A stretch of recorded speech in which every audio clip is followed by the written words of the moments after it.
All right, I think we got everything we need. Welcome, everybody. Hello, hello. We're about to go live. I think we are now.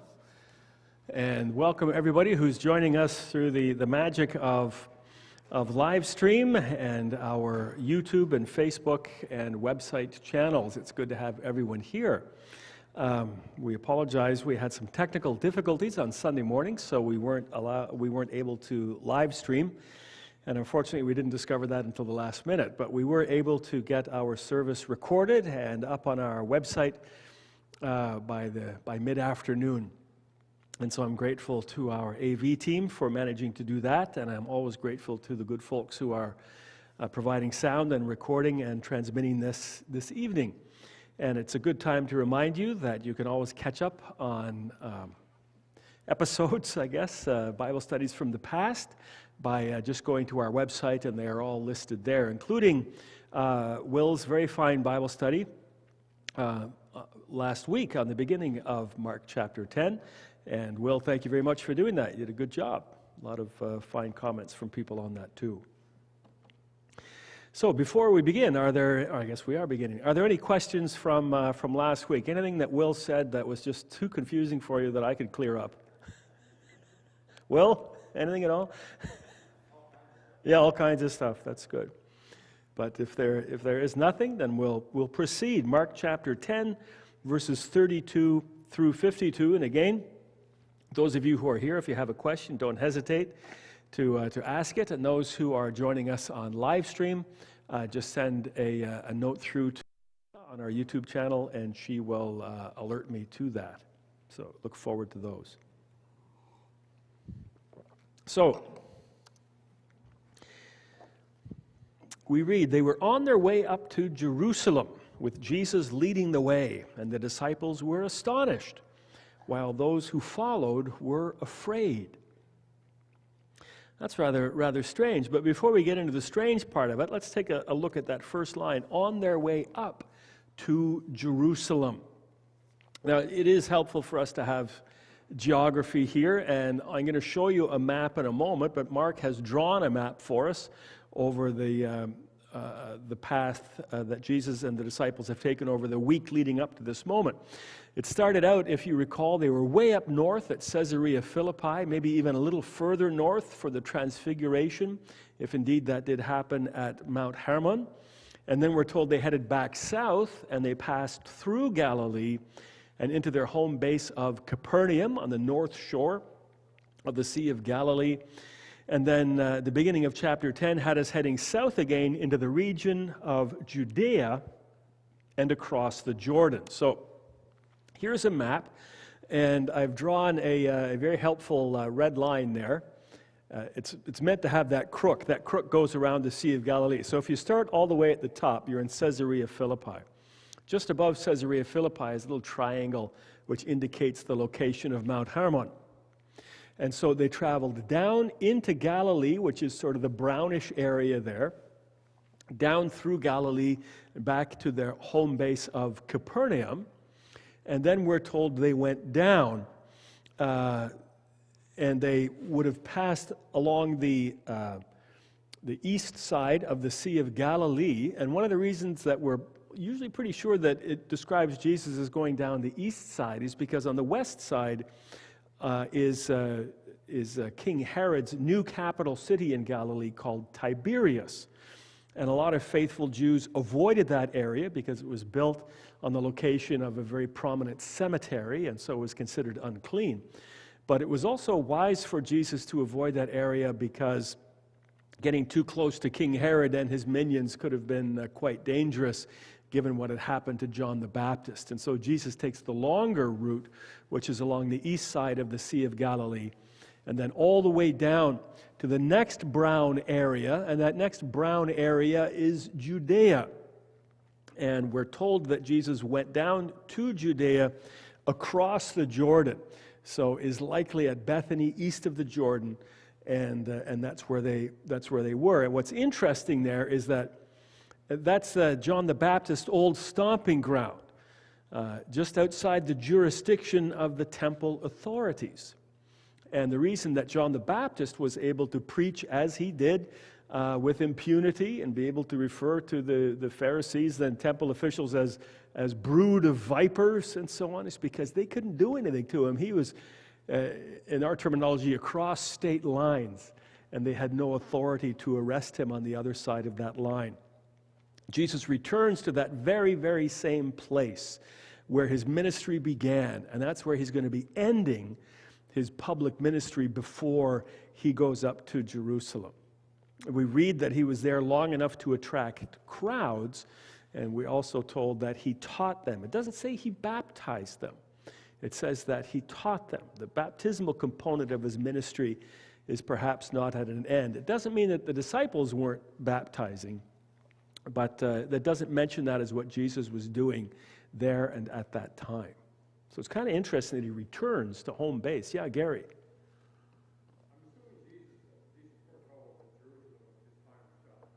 Yes, Jesus did foretell Jerusalem as his final stop, yes. So, nothing really was going to stop. But was he being cautious maybe for the sake of his disciples and followers? So was Jesus being cautious for the sake of his disciples and followers? In the Gospel of John in chapter 7 begins by outlining a discussion between Jesus and his brothers when they're asking Jesus if he's going to go down to Jerusalem for the feast at this particular event. And Jesus says, no, he's not going to. And his brothers, who did not believe in him, we are told at that point, tell him that, if he was a real prophet, he would go down there and show himself and prove himself. But really, to go down there was a death warrant, because he had already been threatened with death by the authorities. Jerusalem was the center of power of the authorities, and it would have wrapped up Jesus' ministry very quickly. So in doing what he did, in going to Bethany, east of the Jordan, it's quite possible that he was there specifically to attract a crowd, and that crowd itself would give him safety in traveling from there up to Jerusalem. It wouldn't be a small band of Jesus and a dozen or more followers going up to Jerusalem, but in fact, he would assemble already a popular crowd which would provide him with protection. Because we're told quite explicitly in almost all the Gospels, that the reason that the Pharisees and the temple officials and the Sadducees and the Herodians and the scribes and the lawyers, the reason they didn't act against Jesus earlier is because they were afraid of the crowds. And so is this why Jesus spent time there developing this ministry, attracting a further crowd which would follow him up there? Was it for safety's sake? It's a good thought. Yes, Melissa.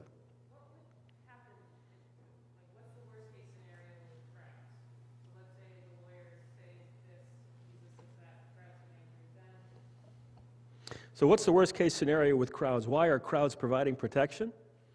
If it's a big mob that's following Jesus around and somebody suddenly grabs Jesus and tries to haul him away, guess what's going to happen?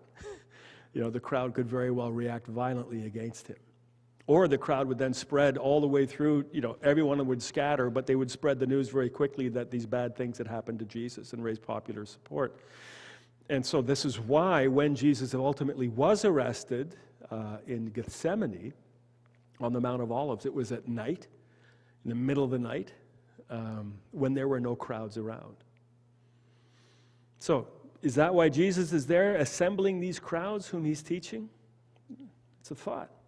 We're not told directly. So I mentioned that Jesus avoids going through the area of Tiberias and so on. I follow the footsteps of Jesus in this regard. I myself avoid Tiberias. It's on the west side of the Sea of Galilee. It's a very, very busy spot. It's the largest town in that area. It's a city, of course, very bustling, quite a nightlife.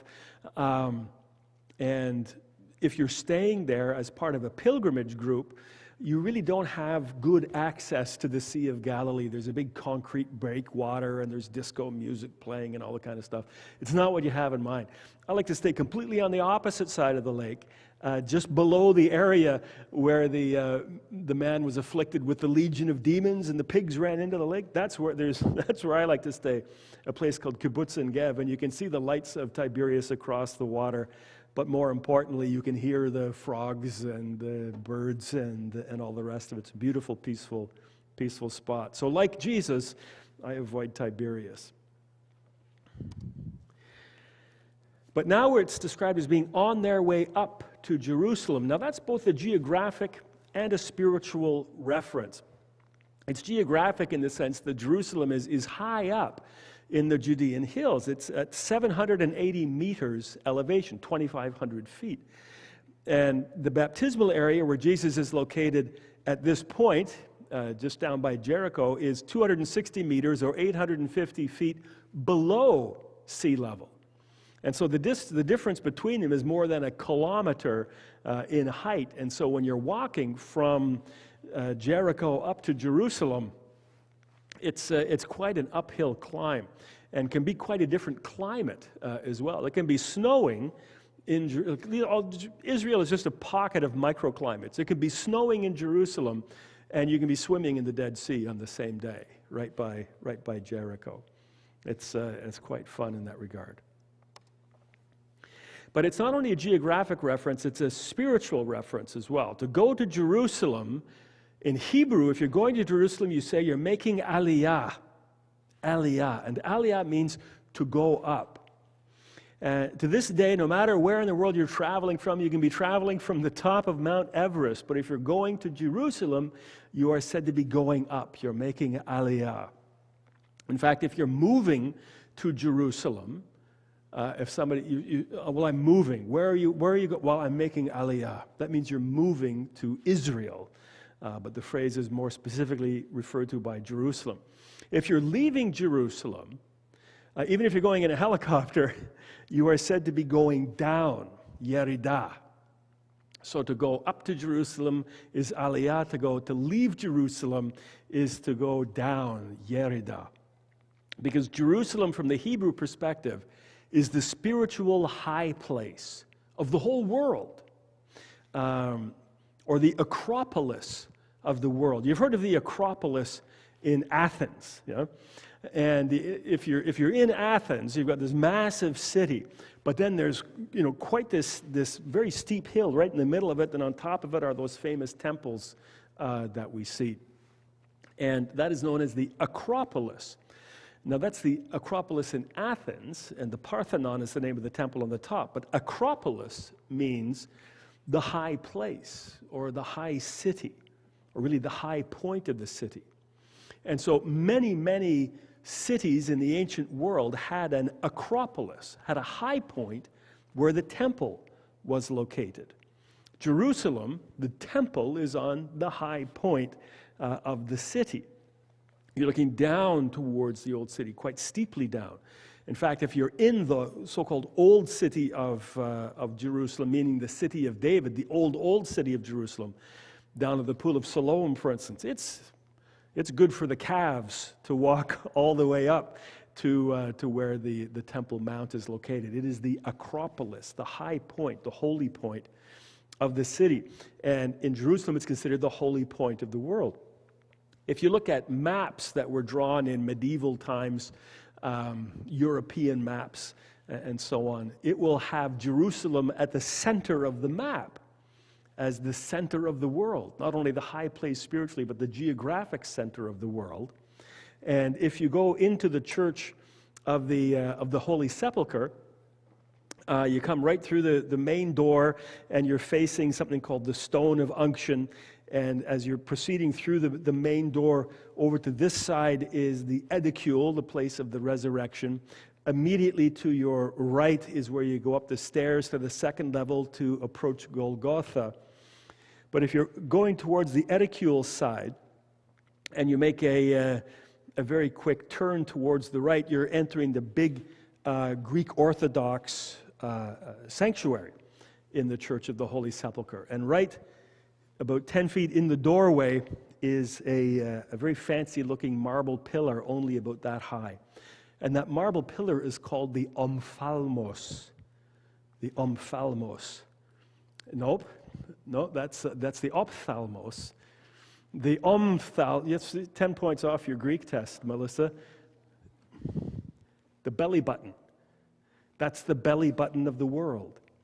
And ancient cartographers said, okay, everything from the world proceeds from this belly button point of the world, for that is the point where all of salvation history is centered. So Jerusalem is the place you go up to the center of the world, to the height of the world. And the Psalms reflect that as well. Our book of 150 Psalms. There are 15 Psalms within that, Psalms 120 to 134, known as the Psalms of Ascent. Not ascent as yes, yes, but ascent as in climbing. Most famous of these we know, Psalm 121. I lift up my eyes to the hills. Or in the old hymn book, unto the hills around do I lift up my longing eyes. You know, that one. So pilgrims to Jerusalem, and if you were able to, you were expected to go there every year. We know, for instance, Jesus' family were faithful in their pilgrimages to Jerusalem, and Jesus himself went there at least at the age of 12, but it indicates in that passage many other times as well. And so while you're going up that long, high, arduous trek from Jericho to Jerusalem, you would recite these psalms, which call upon God for protection on your journey. It was a dangerous trek, a very wild area. I'll show you a bunch of pictures in a moment. The Good Samaritan story, which Will preached about a while back, happened on that very stretch of road, that dangerous road. And so you're calling upon God for help on that arduous trek, and also you're in anticipation of the blessing that awaits. So here's some of the famous verses from the Psalms of Ascent. I lift my eyes up to the mountains. Where does my help come from? My help comes from the Lord, the maker of heaven and earth. Now the King James Bible lets us down a bit here. The King James Bible is unsurpassed in terms of beauty, but because we don't talk the same way as they did 300-400 years ago, it can be confusing for us. And so in the King James, it says, I lift up mine eyes unto the hills, from whence cometh my help. Now that says to us that your help comes from the hills. But that's not what the verse means at all. What the verse means is you're standing at the bottom in Jericho and you're looking up towards Jerusalem and you're saying, oy vey. How am I going to get up there? I'm old, my knees are no good, my back is sore. How can I get that 20 kilometers in a single day? Oy gewalt. And so you say, I lift up my eyes to the, where does my help come from? And then the psalm continues, my help comes from the Lord, the maker of heaven and earth. So it's not that your help comes from the hills, it's that your help comes to get up those hills. Psalm 122 says, I rejoiced with those who said to me, let us go to the house of the Lord. Our feet are standing in your gates, Jerusalem. So as you're reciting this psalm going up, you can imagine already standing there.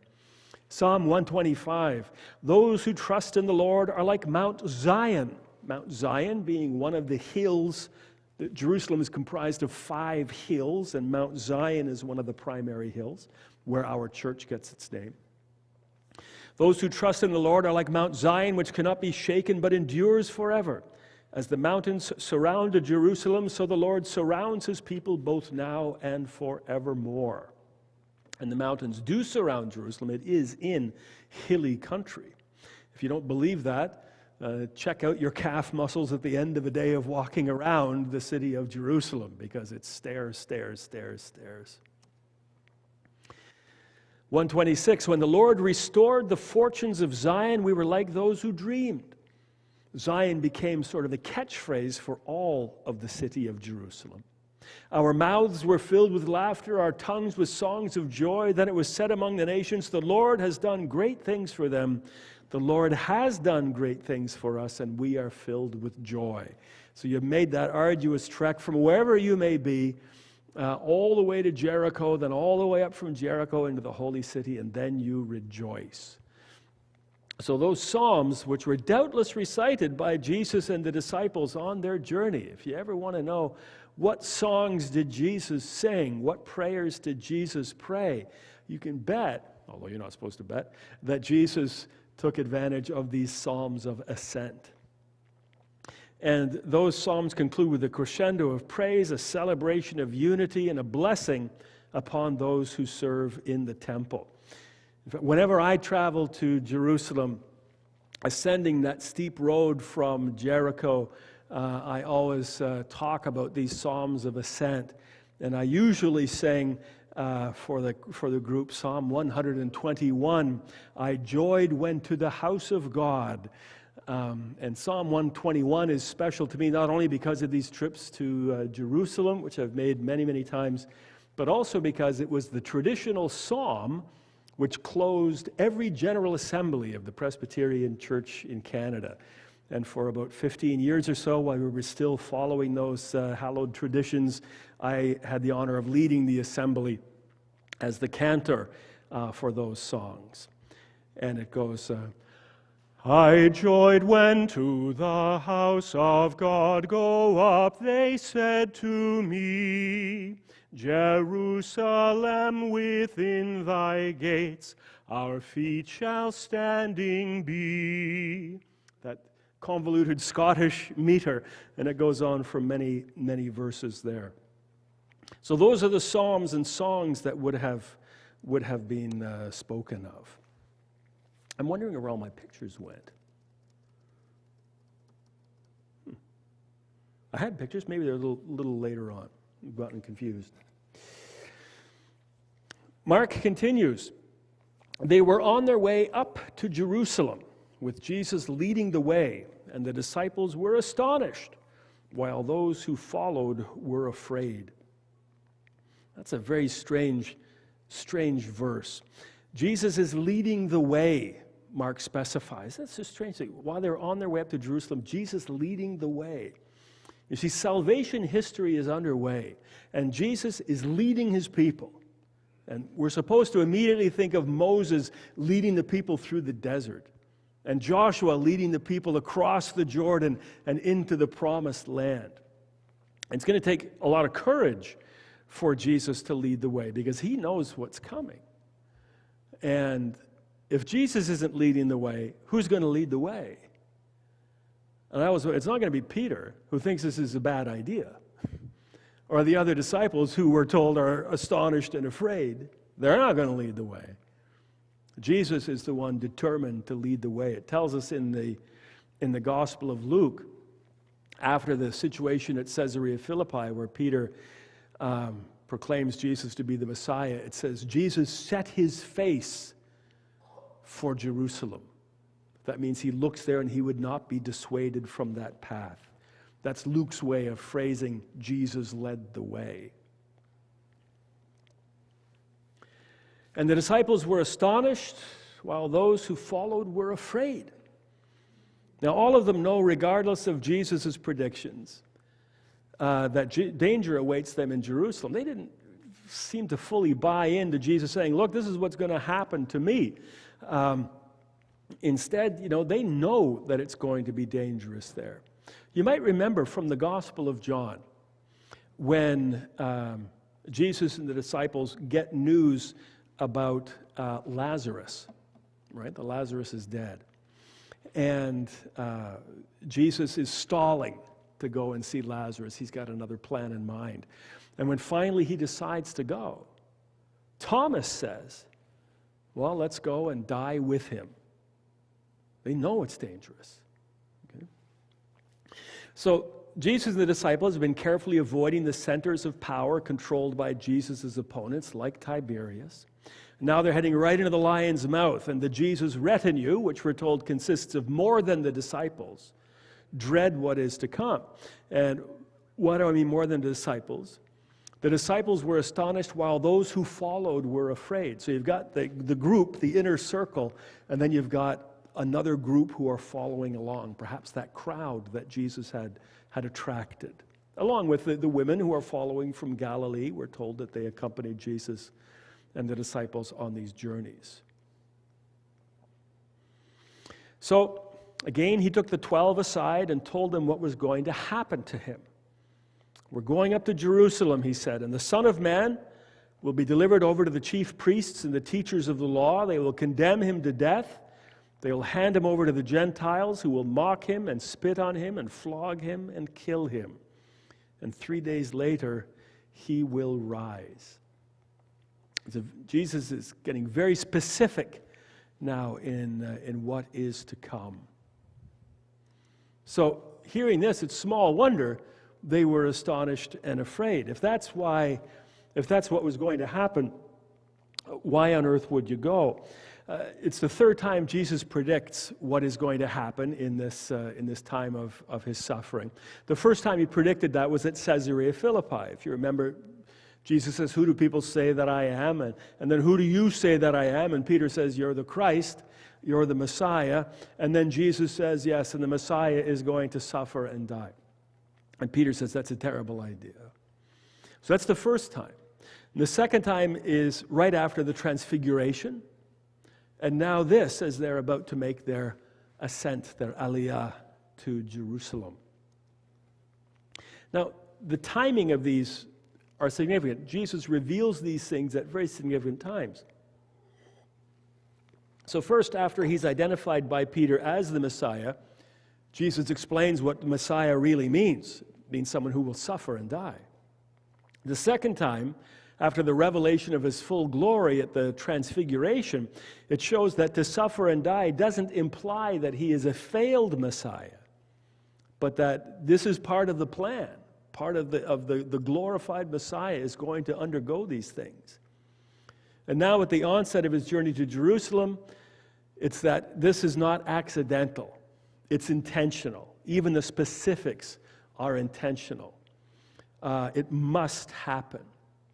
We hear a lot of other commentators or people on TV or somebody talking about Jesus as though what happened to him was a tragedy, an unexpected tragedy, that Jesus didn't anticipate running into these difficulties. Well, apparently he did. He says so again and again with quite a bit of specificity, but is determined to go nonetheless. It must happen.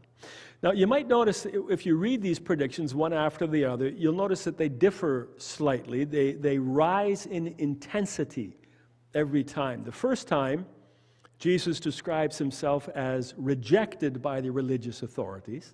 The second time, he describes himself as being betrayed into the hands of men. And the third time, as being delivered over to the religious authorities, who condemn him, then hand him over to the Gentiles for Roman humiliation and execution. Each time, he says, after 3 days he will rise.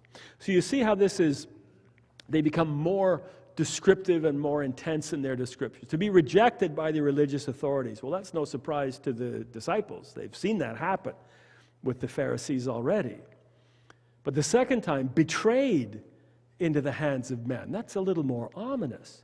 That means it's coming from the inside of the group. They don't know what's going to happen with Judas yet, but Jesus does. And then thirdly, delivered over. So that's, grabbed, handed over like a package, okay, with Jesus being delivered over to the religious authorities, who then condemn him and then give him to the Gentiles for very distinctly Roman humiliation and execution. Yeah, Melissa?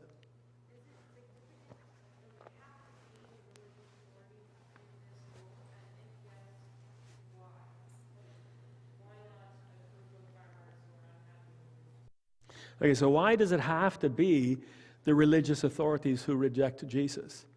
And the answer that the New Testament tends to give is that it is the sign that religion, that the temple itself, as Jesus himself says, has become a barrier between humanity and God, rather than a pathway. The religious observation has become an end in and of itself, rather than facilitating a pathway to God through guidance on how to live and all the rest of it. It said the focus became on the rules rather than on the people the rules were meant to serve. And this all leads up to what's going to be happening next week, which is the Palm Sunday, Jesus entering the temple and not being very happy with what he sees going on.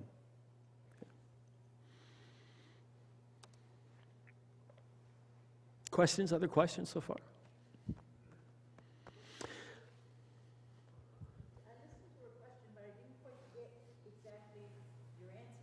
Well, that's fair enough. So why was it the religious authorities who were the ones who betrayed Jesus? Because it appears as though the way in which religion had been twisted from a pathway to God to becoming a barrier to God was that which had to be dismantled. And Jesus, in running into these conflicts with the religious authorities, demonstrated that there was a different and a better way. The pathway had become distorted. The church, as it were, we talk about the synagogue or the temple, it is as though the church had become corrupt and a barrier to people. Because the religious authorities were afraid that he was becoming too... The religious authorities were terrified that Jesus was becoming too powerful, too influential, and that he would cause trouble, and that in causing the trouble, he would cause the Romans to clamp down, and the Jews would lose their favor among the Romans and would lose their religious freedom. But also there were those who believed that if Jesus was not following the law of God in the way that they felt it should be followed, that God's favor would be removed from the nation, and the nation would fall under the Romans. And they were very concerned that that not happen. So we continue, Mark chapter 10. James and John, the sons of Zebedee, came to him. Teacher, they said, we want you to do for us whatever we ask. Well, what do you want me to do for you? He asked. And they replied, let one of us sit at your right and the other sit at your left in your glory. If you ever wonder, if you're looking for a definition of chutzpah, this is chutzpah, asking too big of a favor.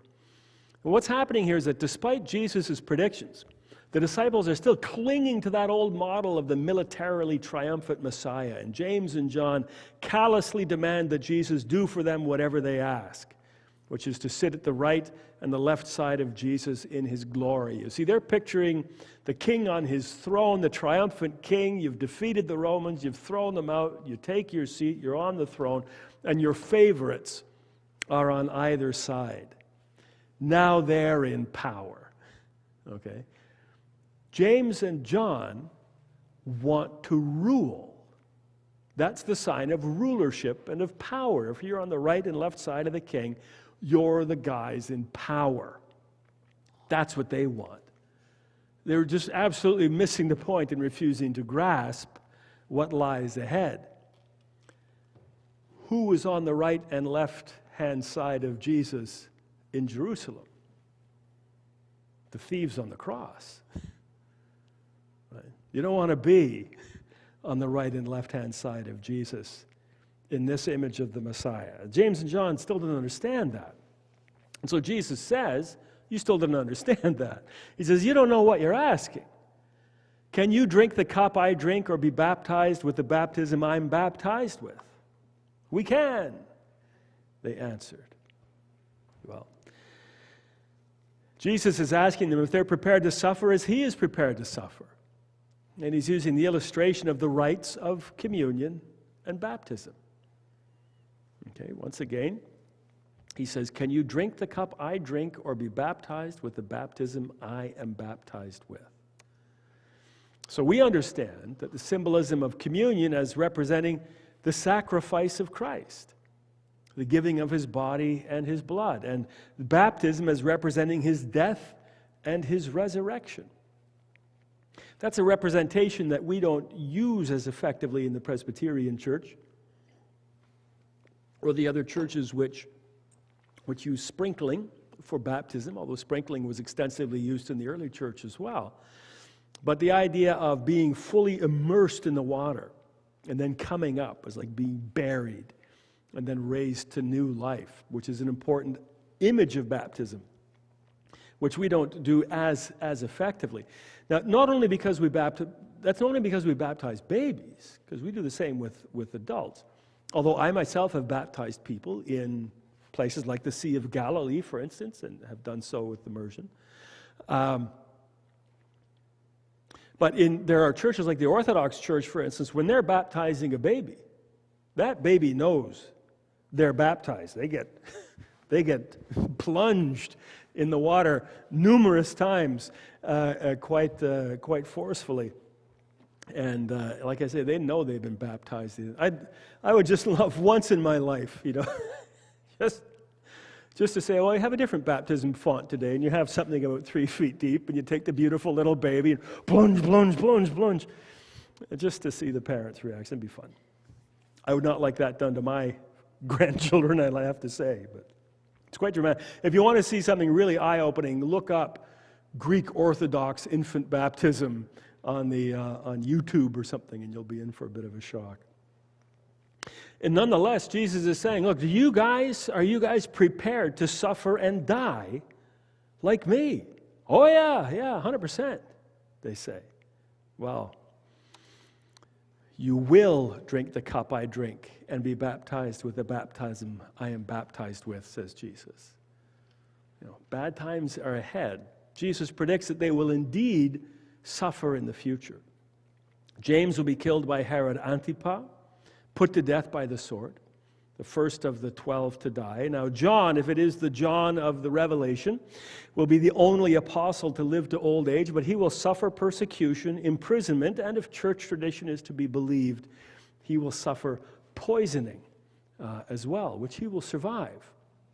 In fact, if you look at an icon of John, and an icon is sort of like the same idea as a stained glass window, but existed before the technology of stained glass had been invented. And so these religious images painted on pieces of wood, and there are certain rules to how you depict people or things on those. And the Apostle John is often shown with a cup, like a chalice, with a little snake in it, symbolizing that it was a poison chalice that he was forced to drink, but he survived the experience.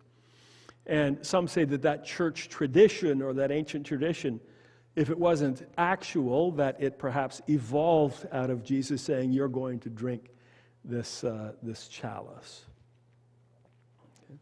So James and John, James is the first of the 12 to die. He's beheaded, or he's put to death by the sword, so we presume that he was beheaded. And John lives to old age, but he's jailed and suffers persecution and imprisonment and all the rest of it. So indeed, they do suffer as Jesus says. Then he also says something kind of mysterious. He says, to sit at my right or left is not for me to grant. These places belong to those for whom they have been prepared. Now, immediately I want to know who they've been prepared for.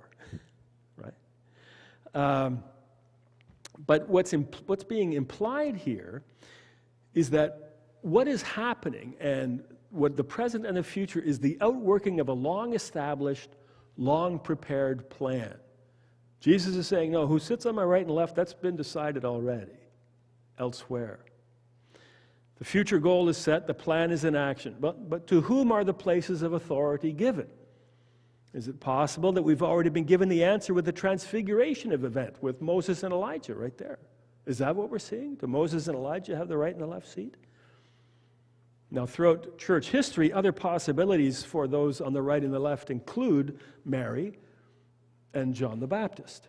Mary, the mother of Jesus, and John the Baptist. And in fact, many, many ancient icons and frescoes and depictions of Jesus show Jesus with Mary on one side and John the Baptist on the other. Yes, Melissa? Some people suggest that this is a verse that demonstrates that God has more authority than Jesus, a different type of authority. Do you see that happening here? So the question is, does this verse imply that God has more authority or a different type of authority than Jesus does?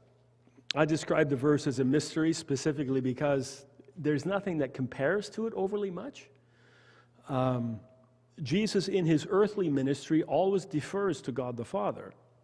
And this is another example of that deferral. In terms of the Trinity, solid classical theology would indicate that there is no hierarchy of being within the Trinity. But in Jesus' earthly ministry, there is.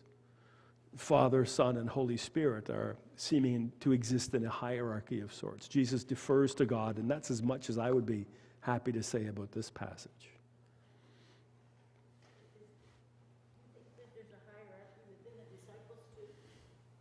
Well, yeah, Peter, James, and John seem to be the big three that are the inner circle, who are the ones who witness the transformation. They're asked to go in for the raising of Jairus' daughter.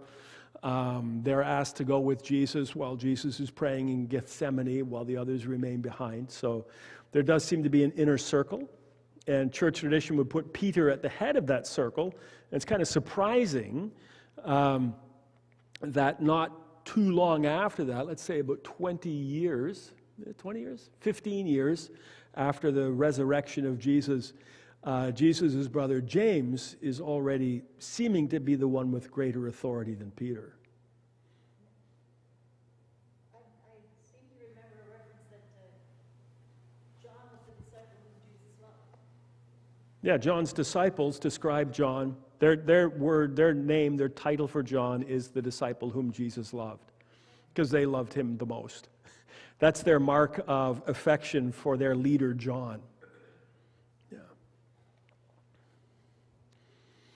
But it was Peter that said who Jesus was. He was the one that affirmed that.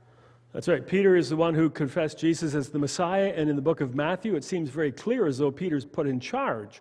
And then at the end of the Gospel of John as well, it also appears as though Jesus is putting Peter in charge of the other disciples. And it certainly appears as though in the early chapters of the book of Acts, as though Peter is the one who's speaking on behalf of all the disciples. He preaches the first sermon in Acts chapter 2. He is the one who declares healing for the man at the gate in speaking to the Sanhedrin. In chapter 4, again, of the book of Acts, it's Peter who takes the lead. But, as I say, by Acts chapter 15, when the Jerusalem Council is meeting and Peter is on his missionary journeys hither and yon, it appears as though James has the position of greater authority, at least in the Apostolic Council. Then that's just perhaps because James is the one who's sticking around Jerusalem, the mother church, while Peter is going here and there to reach out to various Gentile converts. It was Peter that confirmed that Jesus asked the question, "Do you love me?" That was Peter also. Well, that was back up in Galilee after the resurrection. Peter, do you love me? Yes, Lord. Feed my sheep, guard my sheep, feed my lambs. Yeah. Yes, Melissa. Do you have any thoughts on the 12 taking literal leading roles in the new kingdom? Will the 12 apostles have literal leading roles in the new kingdom? That is sort of reflecting the old tribal system of the 12 tribes, and the apostles are going to be 12 tribes ahead, and so on. We'll see. We'll see. It's as much as I can say there. New Testament doesn't really say that all that clearly. So we'll see. If so, fine. I have no objections. We continue on in Mark chapter 10, verses 41 through 44. When the 10 heard about this, they became indignant with James and John. Who are the 10? They're the 12 disciples minus James and John, who are off lobbying Jesus for the top positions. So they become indignant with James and John, not surprisingly. Because these guys are going ahead, "Hey, Jesus, can we have better seats than all of our pals here?" Which is not very nice. And Jesus called them together and said, "You know that those who are regarded as rulers of the Gentiles lord it over them, and their high officials exercise authority over them. Not so with you. Instead, whoever wants to become great among you must be your servant, and whoever wants to be first must be slave of all." And so once again, Jesus is saying, you guys, you have to understand about being servants. You're not rulers like the Gentiles. This was a challenge for me. Usually isn't, because I'm rarely treated with any respect. But when I was moderator of the Presbyterian Church in Canada and went to Korea for their 101st General Assembly, well, the Koreans have a culture of respect and are showing the respect. And when you're an august visitor from away, then you are shown great respect, to the degree that I often felt very, very awkward, by being greeted. Well, of course, in Asia, you've got the custom of bowing, so, that was something to get used to right off the bat. But to be treated with respect and with all kinds of deference was really disorienting to me, and difficult. And I always tried to take, if somebody was always leading me ahead, I would always try to get them to go ahead of me, but they wouldn't. They'd be horrified by that they're, and so there was a bit of a struggle as I had it difficult to deal with this. But the one memorable event I have is walking down a street in Seoul, and the night before, I had been speaking at the General Assembly, and this is a big deal in Korea, so it's televised, and there's literally tens of millions of people watching this type of thing on TV. So I was walking down the next morning, walked down the street in Seoul to a coffee shop. Koreans love coffee. Every 10 feet there's a coffee shop. And I was with my handler, the Reverend Dr. Cholson Park, and as I was walking along, a group of high school students stopped. I may have told you this story already. The high school students stopped, and they all bowed to me. Now, this hadn't happened where just a random group of young people stop and give me a very respectful bow. And so I bowed back, and I was feeling quite important. And I said to Cholson, did they bow because they saw me on TV? And he said, oh, no, Doug. They bow because you are old. So, hardly anybody in Korea has gray hair, right? All the men black hair, all the women black hair, and if your hair is turning gray, you buy black hair or a solution. So here, oh no, because you're old. So I found that good. I found that helpful. Now, among the disciples, of course, the angling for preference has upset the others and caused disunity among the disciples, which must have been painful for Jesus. And it's small wonder that in the Gospel of John, Jesus expresses time and again the importance of unity. Those prayers again and again, that the disciples be one. I pray, Father, that they would be one. Because the danger of fragmentation among the disciples would be deadly. And the danger of fragmentation in the church is all too apparent today. When the church begins to be at war with itself, it's an unbelievable tragedy. And it's not something which will attract people to Jesus at all. And here we have, fragmentation within the body of the disciples. My goodness. So Jesus reiterates the need here for operating in contrast to the ways and workings of the world. We are not to seek power, but rather we are to seek the opportunities to serve. And pride is to be replaced by humility and a servant attitude. Now, shockingly, James and John had just treated Jesus as a servant, making demands of him. They said, we want you to do for us what we ask. Now, it was a very aggressive form of a statement. And Jesus says, well, what do you want me to do for you? And that's a servant's response. What can I do for you? One of the ways I like to talk to people, if they're phoning me, they say, somebody phones me, and I like to say, how can I be of service to you?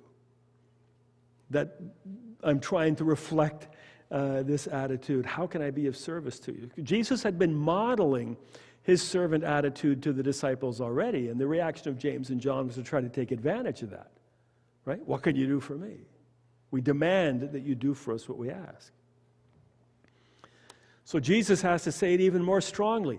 Even the Son of Man did not come to be served, but to serve, and to give his life as a ransom for many. Even I, said Jesus, didn't come to be served, but to serve, and to give my life as a ransom. So who are we to demand to be served when Jesus himself came to serve? That's our example. The Gospel of John, written much later than Mark, And we're told that it's to supplement that which John felt was not fully explained in the earlier Gospels. The Gospel of John spends a lot of time expanding on this whole servant attitude, which apparently was already being forgotten in the days of the early church. The Gospel of John was probably written within 25 years of the Gospel of Mark. And John includes the foot washing episode as a primary example of servanthood. He felt that that should not be forgotten. Now, Jesus says, I've come to give my life as a ransom for many. And that comes out of nowhere. That's not a concept central to biblical teaching. This is, kind of unprecedented in thought. The idea of sacrifice is not because the whole temple system was built upon the sacrificial system, but this idea of ransom is suddenly new here in the Gospel of Mark. And it's only mentioned a couple of other times later in the New Testament in the book. Matthew mentions it once when he's repeating this story, but it's mentioned in Hebrews, and one of the writings of Paul might be 1 Timothy. I can't recall right offhand. But Psalm 49 is explicit on why this is a new idea. It goes like this. Psalm 49 says, no one can redeem the life of another or give to God a ransom for them. The ransom for a life is costly. No payment is ever enough, so that they should live on forever and not see decay. So the psalmist is saying it's impossible. You can't give a ransom for a life. You can't buy a life. The price is just too high. And to buy a life that will never see decay, that will live forever, no one can do that. And yet, that's precisely what Jesus does. It's only the sacrifice of Jesus, the Messiah, the Son of God, which is sufficient to ransom the lost from their captivity to sin and death and free them to eternal life. This is another example of Mark very clearly showing that Jesus is not just a man, but he is divine. He is the Son of God. Only he can provide sufficient ransom to guarantee this freedom and this eternal life. It's a lot closer to the Isaiah passage when Isaiah writes, he was pierced for our transgressions, he was crushed for our iniquities. The punishment that brought us peace was on him. By his wounds we are healed. We all like sheep have gone astray. Each of us has turned to our own way, and the Lord has laid on him the iniquity of us all. So for all of our transgressions, God has laid the penalty and the guilt upon Jesus. This is what is called substitutionary atonement. Okay, that's the fancy theological term for it. Jesus takes the blame. But this other phrase that he's being used is very new in that understanding, that Jesus' life is a ransom to buy eternal life for all people. Yeah.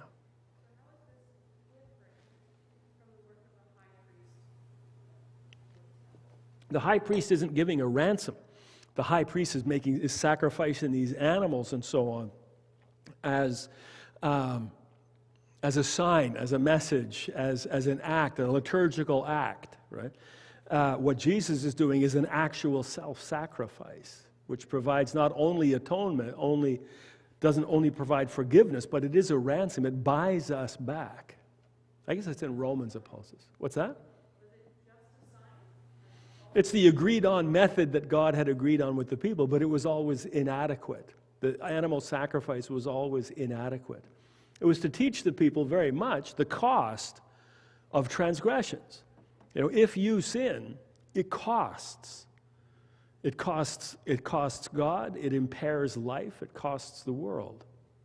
What's interesting, and we don't have time to go into Old Testament sacrifices, what's interesting about it is Old Testament sacrifice, like when you sacrificed a lamb, for instance, or a goat, or whatever the case may be, depending on the offering, or even a grain offering with bread, a portion went to the priests.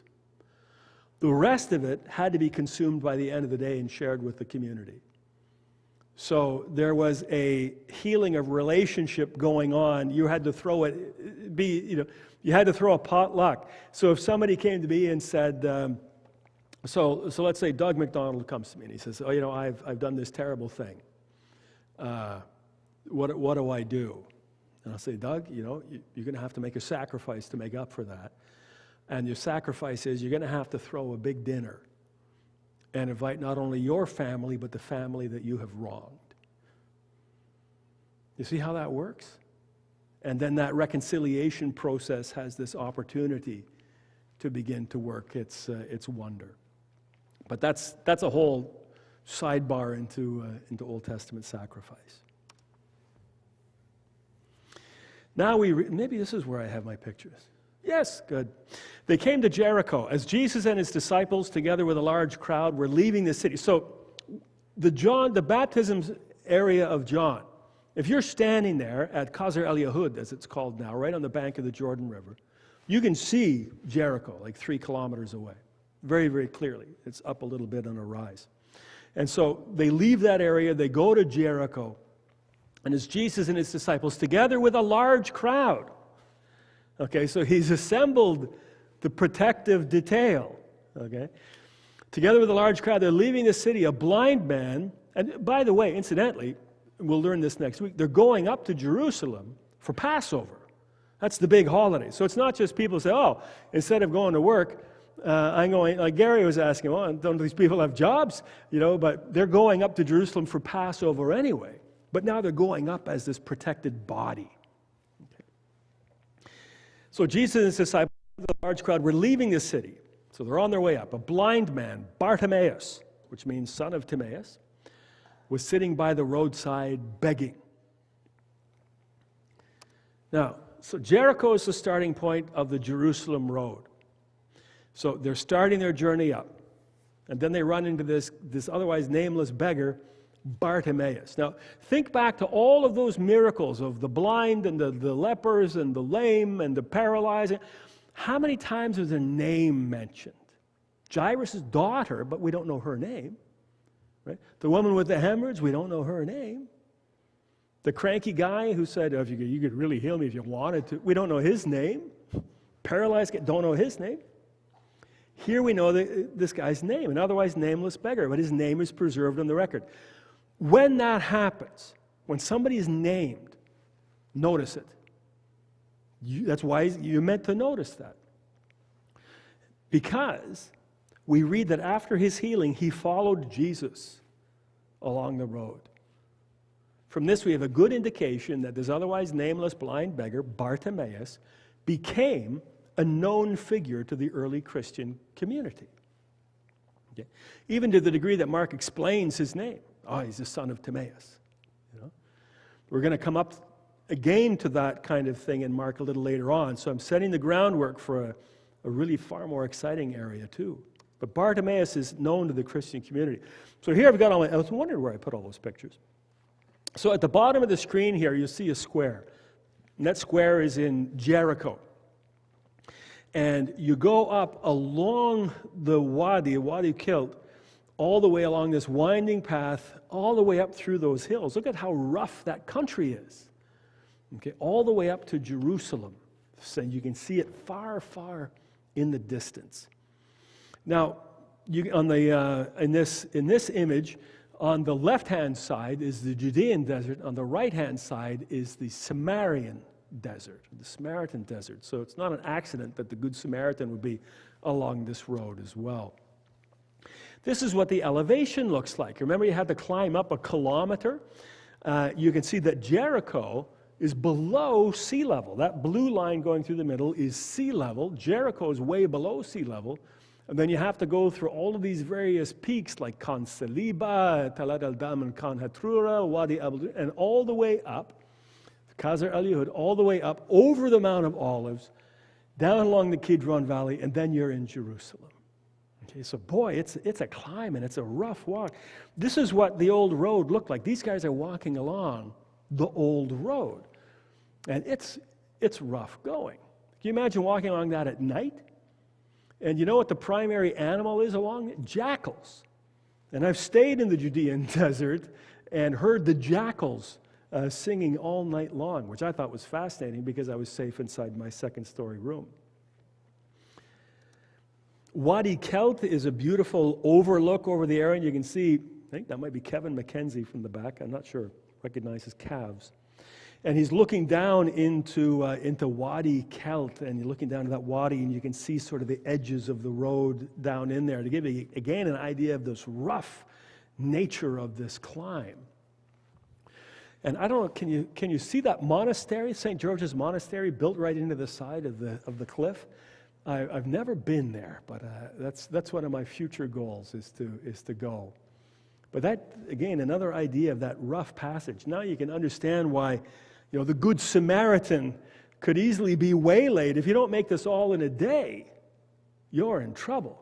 And so you always went up with the protection of a crowd. Remember, when Jesus is the age of 12 and the family is going back from Jerusalem, they were the big entourage. It's not just Jesus, Mary, and Joseph. It's the whole entourage, so much so that Mary and Joseph figured Jesus was playing with the other kids until they got all the way to Jericho and said, wait, where'd he go? Okay. So Bartimaeus, when he heard that it was Jesus of Nazareth, he began to shout, "Jesus, Son of David, have mercy on me." And many rebuked him and told him to be quiet, but he shouted all the more, "Son of David, have mercy on me." So Bartimaeus, in referring to Jesus as the Son of David, is recognizing Jesus as a successor to ancient King David, who had lived 1,000 years before, and therefore as the Messiah. To call somebody the Son of David was to call them the Messiah. And the response of the crowd to Bartimaeus begging for mercy is to tell him to shut up.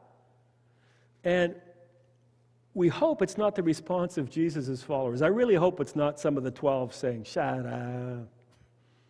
That would be awful. But it says, many rebuked him, told him to be quiet. But Jesus stopped and said, "Call him." So they called to the blind man, "Cheer up, on your feet, he's calling you." So throwing his cloak aside, he jumped to his feet and came to Jesus. So the response of those who had told Bartimaeus to be quiet now turns to mocking. "Cheer up, on your feet, he's calling you." Now note the important transition. Bartimaeus had been calling to Jesus, and now Jesus calls him. Jesus is reversing the roles of authority. There's a lesson going on here, and that lesson is going to keep building. It says, did you notice when it said, and always pay attention to details, throwing his cloak aside. Why does it mention that? That's actually an important point. A cloak would be placed before him to collect his alms. And it probably is his sole worldly possession, his cloak. Cloaks were valuable things back then. Remember, the Apostle Paul, I think it's at the end of one of the Timothy letters, writes, "Please bring me my cloak that I forgot way back in Troas." I need that cloak. But the blind guy throws his cloak aside. He abandons it to come to Jesus. Another sign of truly committed discipleship. A real contrast to the rich young man story, which we heard just earlier in this chapter. And the rich young guy, Jesus says, "Give everything to the poor." And he goes, "Oh, I can't do that. I'm rich." Bartimaeus is prepared to give everything he's got. His cloak, which is his protection, his home, his uniform, his blanket, his everything. He throws that aside to come to Jesus. Exodus lets us in on how important a cloak was in that early world. If you take your neighbor's cloak as a pledge, return it by sunset, because that cloak is the only covering your neighbor has. What else can they sleep in? And when they cry out to me, I will hear, for I am compassionate. Cloak, cry out. Jesus hears because he's the compassionate one. See what Mark's doing here? This is not accidental, dropping this cloak and crying out, and compassionate Jesus who hears when everybody's telling the guy to shut up. This is this Exodus passage coming to life in Jesus the Messiah. So Jesus says, "What do you want me to do for you?" Jesus asked him. Now again, pay attention. Pay attention to what Jesus is saying. Jesus knows the man's blind. "What do you want me to do for you?" Guess, Jesus. I'm the blind guy. But something important is being pointed out here. What do you want me to do for you? Jesus' response is word for word the same response he gave to James and John, who were demanding that Jesus give them what they asked.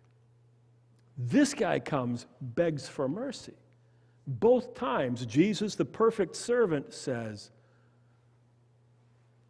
"What can I do for you? How can I be of service to you?" Jesus is demonstrating his servant attitude to illustrate clearly the words he just shared with the disciples, not to be served, as James and John wanted, but to serve. No accident that it's exactly the same words right in the next paragraph. The blind man says, "Rabbi, I want to see." "Go," said Jesus, "your faith has healed you." Immediately he received his sight and followed Jesus along the road. Okay. No, I see men as trees walking. Bang, he sees. Now, the NIV translation, which we generally use in this study, misses something here, as do many others, including the vaunted English Standard Version. The actual Greek text says, Rabboni, Rabboni, which is the same word Mary Magdalene addresses Jesus with at the resurrection. It's only 2 times in the New Testament this word is used, Rabboni. Other times when Jesus is called Rabbi, that's what the word is, Rabbi, which means teacher. But Rabboni takes the possessive case, the genitive case, and means my teacher. It's a title of intimacy and respect. You can call somebody a teacher, but to call him my teacher and taking the genitive case like this is a very possessive thing. It's a term of great respect and endearment. Oh, that is my teacher. So Bartimaeus uses that term of affection and respect. He recognizes Jesus' power. He recognizes Jesus' messiahship. The need not to demand favors, but to beg for mercy. In this miracle, and in contrast to James and John, Bartimaeus demonstrates what it is to be a disciple, to recognize Jesus as Messiah, Son of David, to recognize our own need. I'm blind, help me see. To beg for mercy, Son of David, have mercy on me. To have faith in the power of Jesus, you can heal me. And then to follow, gives up everything and follows. So why is Bartimaeus known by name? He's the perfect example of discipleship. The disciples are blind to what Jesus is saying. Bartimaeus sees. Isn't that wonderful? So much in those little details. Throws the cloak aside. What do you want? Gives the same response. Marvelous stuff. Marvelous stuff. Any questions? Yes, Melissa. Is it significant that Jesus asks him what he needed instead of assuming? Significant because he uses exactly the same phrase. What? Is it significant that Jesus asks him his need rather than assuming? In that it forces Bartimaeus to acknowledge his need of blindness, but more importantly, it is again this exact same words that he uses with the disciples. What is it you want me to do for you? Yeah. I think that's the primary point that's being made. Yeah, Lloyd. Or are there any examples where Jesus did not heal people who came, or all of his because of their faith and all? Is there any example of Jesus not healing somebody who came for healing? It mentions when it talks about Jesus being in Nazareth, he says he was not able to heal many because of their lack of faith. But it's also possible to read that as though there weren't many who were coming to Jesus for healing because of their lack of faith, rather than Jesus simply being stymied by the difficulty of the situation. We don't really run into that. Sometimes with Jesus' interactions with spiritual healings and so on, there's a delay but ultimately the healing takes place or the deliverance takes place after a struggle. Yeah. But no, nobody is, Jesus never is never unable in any of the stories that we have where he's directly with somebody. Yeah. Yes? But the story of the rich man Yes. didn't end the way it should. No, it ended very sadly. And the disciples are quite upset because they say, if you can't buy your way into heaven, what hope have we got? Because that's the way people thought. Right? No, but here's blind Bartimaeus. Here's the contrast. Bartimaeus is the contrast to everything that happens in the first part of the chapter. He's the contrast to the rich man, and he's the contrast to the demanding disciples. He's the example who, this is how it's to be done. Right? This is what it's all about, is Bartimaeus. Yeah.